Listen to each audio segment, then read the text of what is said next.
किसान साथियों राम राम। आशा और उम्मीद करता हूं कि आप सब ठीक ठाक होंगे। साथियों, हम चर्चा करने जा रहे हैं सरसों के ऊपर, और मैं स्पष्ट तौर पर यह बता देना चाहता हूं कि सरसों के भाव को दबाने में लगी सरकार। ये बात मैं क्यों कहता हूं, इस बात की जानकारी मैं आपको इस वीडियो में देने जा रहा हूं, और जो सच्चाई है उस सच्चाई को भी आपके सामने पेश करने जा रहा हूं। और मैं आपसे विनती निवेदन करता हूं कि आप यदि ये बात चाहते हैं कि आपको सच्चाई सुनने को मिले और किसान की आवाज़ को ताकत सोशल मीडिया पर मिले, सरकार तक ये बात पहुंचाई जा सके, सरसों के किसान को, सरसों के व्यापारी को और सरसों के उद्योग को बचाया जा सके, तो हमारे इस अभियान को ताकत दे करके, सब्सक्राइब कर करके अनेक किसानों तक शेयर करके सरकार तक पहुंचाने का काम करें।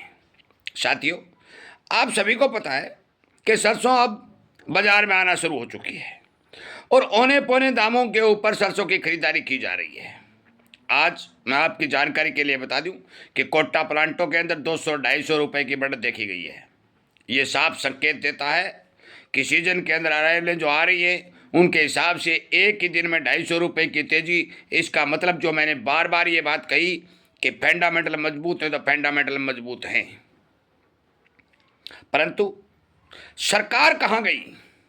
सरकार जो किसानों से वादा करती है कि हम एमएसपी पर खरीद करेंगे, तो वो वादा कहाँ गया? साथियों, हमारे हरियाणा के अंदर जब गेहूं का सीजन चलता है तो सरकार पहले कहती है कि पहले हम खरीदेंगे, उसके बाद में प्राइवेट प्लेयरों को खरीदने की छूट दी जाएगी, और एक दाना भी प्राइवेट आदमी गेहूं का नहीं खरीद सकता। कोई चोरी चप्पे खरीदता है तो वह अलग बात है। और कहा जाता है कि यह खाद्य आइटम है, तो सरसों कौन सा खाद्य आइटम नहीं है? मैं आपकी जानकारी के लिए आपसे ही पूछना चाहता हूं कि सरसों कौन सा खाद्य आइटम नहीं है कि सरसों के भाव को, किसान के सरसों को लूटने की खुली छूट बड़ी बड़ी कंपनियों को बाजार में दे दी गई है। इसका कारण क्या है? सरकार दोगली नीति अपना रही है। पहले गेहूं के अंदर तो ये कहते हैं कि हम हमारे गोदाम भरेंगे, उसके बाद में प्राइवेट प्लेयरों को छूट दी जाएगी, परंतु सरसों के अंदर कहते हैं कि पहले प्राइवेट गोदाम प्लेयरों के गोदाम भरेंगे, उसके बाद में हम सरसों खरीदेंगे। साथियों, जो किसान सरसों निकाल रहा है, सरकार को इस बात का पता है, प्राइवेट प्लेयरों के भी इस बात का पता है कि किसान की भारी भरकम मजबूरी के चलते वो माल को रोक नहीं सकता, उसे बाजार में लाना ही पड़ेगा। सरकार खरीदारी कर नहीं रही है और किसान का माल औने पौने दामों में बाजार में लूटा जा रहा है। और जब सरकार खरीदारी करेगी, उससे पहले मैं विश्वास के साथ कहता हूं कि 30% किसानों का माल मंदे में लूट जाएगा, और इस लूट का शिकार बनेंगे हमारे प्यारे कमजोर किसान।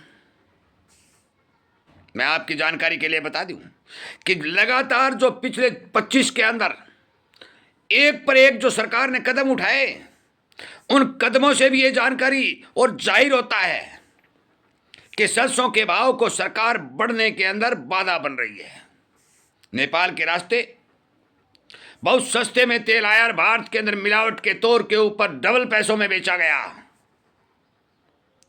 अब झूठे उत्पादन के आंकड़े दिए जा रहे हैं। 2021 की बात कर रहा हूं, 2021 में 120 और 125 लाख टन सरसों हुई थी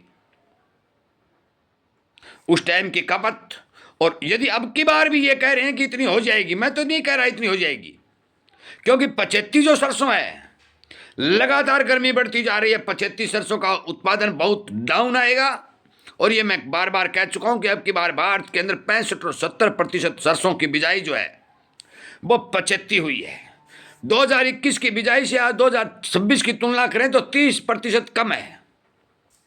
कोरोना काल के बाद में सरसों के शुद्ध तेल की डिमांड दिनों दिन बढ़ती जा रही है।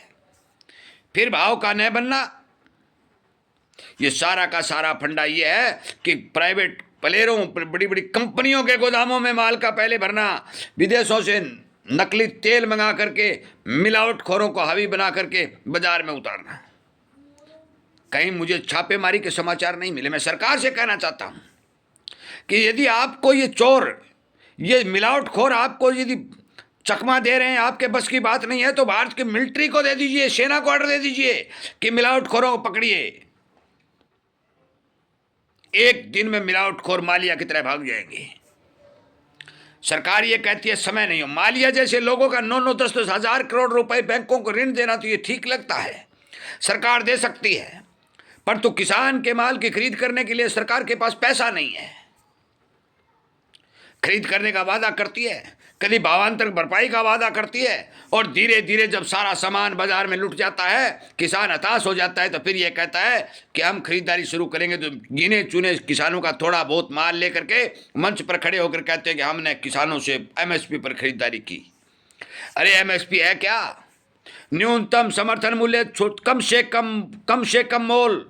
और यदि कम से कम मोल में भी आप ये माल नहीं खरीद सकते तो फिर किसानों को भगवान भरोसे छोड़ देने में फायदा है कि हम ना ही तो आपका खरीदेंगे ना ही आप बिजाई करिए। बड़े बड़े प्लेयरों को खुली छूट दे दी गई है। सरसों का स्टॉक लाइन खाली है। नई फसल 2026 की पूरे साल के लिए पर्याप्त नहीं है। और इतना होने के बाद भी, सरकार को इस बात का पता होने के बाद भी, सरकार के गोदाम खाली होने के बाद भी खरीद करने के लिए बाजार में नहीं उतर रही है। क्यों नहीं उतर रही है? पहले गोदाम कंपनियों के भरवाए जाएंगे, उसके बाद किसान की सरसों सरकार को खरीदारी। और वो कुछ समय के लिए लिमिट लगाकर सरसों की खरीदारी की जाएगी। साथियों, मैं आपको फिर बार बार कह रहा हूं, बेचना रखना आपका काम है। हर किसान से कह रहा हूं, थोड़ा थोड़ा माल बाजार में काटिए, कुछ माल लंबी अवधि के लिए रोकिए, एकदम से हाथ खाली मत करिए। ये सरकार है छोटे व्यापारियों को, किसान को, कमीशन एजेंट को, ब्रोकर को रगड़ने का काम कर रही है। ये नोट कर लेना। ये सिर्फ 2 चीज़ों के ऊपर पैटर्न बनाया हुआ है, या तो किसान को मजदूर बना दो, और या फिर बड़ी बड़ी कंपनियों को टाटा और बिरला बना दो। ये बीच का सिस्टम, यदि यही नीति रही तो ये बीच का सिस्टम धीरे धीरे खत्म हो जाएगा। मैं बार बार कहता हूं, सरसों के फंडामेंटल मजबूत हैं, और इस बात का इशारा आज मिल चुका है कि कोटा में अभी थोड़ी देर पहले मेरे पास फोन आया था कि 200 रुपए की बढ़त के साथ भाव देखे गए हैं। सुबह 50 रुपए डाउन था, परंतु इस समय 200 रुपए तेज चल रहा है। विदेशी बाजारों में तेलों में आग लगी हुई है। अमेरिका, चीन, इजराइल जैसे देश युद्ध की आग में भड़क रहे हैं। इधर यूक्रेन और रूस का युद्ध चल रहा है।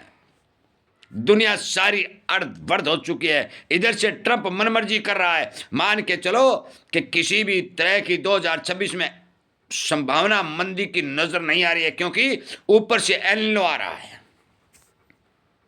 यदि एल नीनो आता तो पूरी दुनिया तबाह हो इस चक्र में आएगी। कहीं भी कोई नहीं बचेगा। लड़ाई झगड़ा युद्ध सब चल रहा है। कहीं कोई स्थायित्व तो शांति नहीं है, और इस शांति न होने का कारण बड़ी बड़ी कंपनियां उठा रही हैं, और सरकार इनके दबाव में आकर के अपने छोटे छोटे किसानों को नुकसान पहुंचा रही है।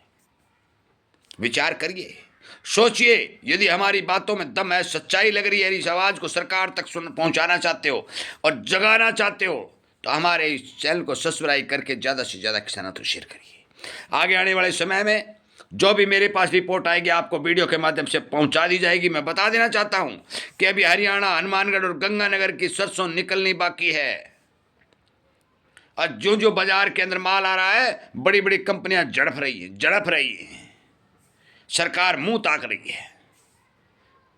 इस सरकार के खाने के, सरकार हाथी बन चुकी है। इसके खाने के दांत और दिखाने के दांत और, ये स्पष्ट सिद्ध होता हुआ दिखाई दे रहा।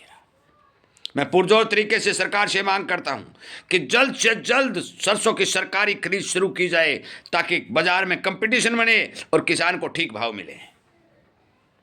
इस आवाज के साथ इस वीडियो को विराम देता हूं।